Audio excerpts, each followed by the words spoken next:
আপনি কিন্তু সব সময় আমার বেজ্জতি করেন। পার্লার কি আমি কি রেস্টুরেন্ট খুললা বইছি? কি আনছেন? কোল্ড কফি আনছি। ও থ্যাংক ইউ মাসুদ ভাই, থ্যাংক ইউ। সারা বাংলাদেশের সামনে একবার বেজ্জতি করে দিয়ে গেছেন। পার্লারে যে একটু রং সা জুটে এটাই অনেক বেড়েতে পার্লারে কি করে টেহা দিয়া পরে হ্যাঁ অনেক না দেয়, তাও তো আমি আপনার না দেই। এর আগে হয়েছে মাসুদ ভাই আমাদেরকে রং চা খাওয়াইছে, এবার হয়েছে কোল্ড কফি। রং চা খাওয়ানোর পরে ঝগড়া করার পরে কিন্তু কোল্ড কফিটা পাইছি।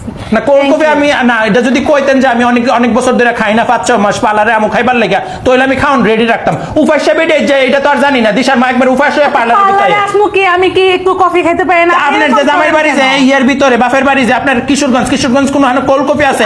আপনার এই ভিউয়ার্স কইন এখানে এক কোল্ড কফি খাইবো, স্মুদি খাইবো, আমিও নাম জানি না কি নাম কই থেকে শিক্ষা এসে আমার এখানে জানি মারে।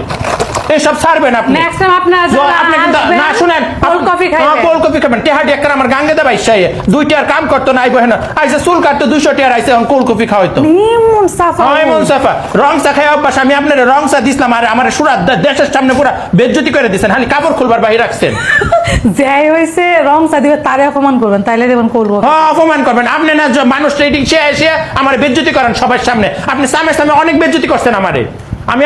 আমি এখন আর সহ্য করতাম না।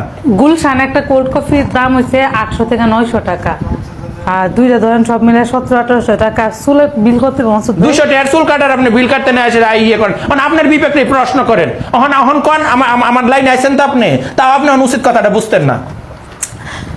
এত সার্ভিস নেই, খাওয়ায় মাত্র রং চা। অনেকদিন পরে কিন্তু কোল্ড কফি খাওয়াইছে, তারপরে চিল্লা বেড়া। আপনি পার্লারও আইবেন তো সুন্দর যেতেন। পার্লারও কি আমার এটা রেস্টুরেন্টে যদি খাওয়ান না দিতাম তাহলে এক কথা ছিল। আপনি কিন্তু শুনেন একটু কথা কম করে চরম লেভেলের বেজ্জতি করেন আপনি। মজা খাইতাছি ঠিক না? চরম লেভেলের বেজ্জতি করেন আপনি। তো বিচারে নেই খালি কেমনে কারে বেজ্জতি